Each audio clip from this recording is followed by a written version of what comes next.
Railway এবং police চ্যানেলে current affairs এর ক্লাস নিয়ে আসছি। বছরের প্রায় শেষের পর্যায়ে আমরা চলে এসেছি। শুভদীপ স্যার, একটু স্টুডেন্টদের বলে দেবেন যে কেন কালকের কারেন্ট অ্যাফেয়ার্স এর 8টার সময় ক্লাসটা করতে হবে? কারেন্ট অ্যাফেয়ার্স সাবজেক্টটাই কেন পড়তে হবে আমি বুঝি না। যেদিন যা ঘটছে সবকিছু পরীক্ষায় চলে আসছে। রিজনিং দেখো কি ভালো সাবজেক্ট।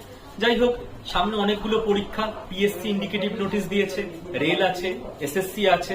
তো পরীক্ষায় পাশ করতে গেলে কারেন্ট অ্যাফেয়ার্স সিলেবাসে আছে, পড়তে হবে। আর পৃথিবীর সবকিছু কারেন্ট অ্যাফেয়ার্স এর মধ্যে পড়ে যায়, তো এত কিছু পড়া আবার সম্ভব নয়। তো শুভেন্দু স্যার একটা জিনিস করেছেন খেটে খুঁটে, সারা বছরে জানুয়ারি থেকে ডিসেম্বর যা কিছু হয়েছে সেটাকে কম্প্যাক্ট করে একটা 5-6 ঘন্টার ক্লাসের মধ্যে নিয়ে এসছেন।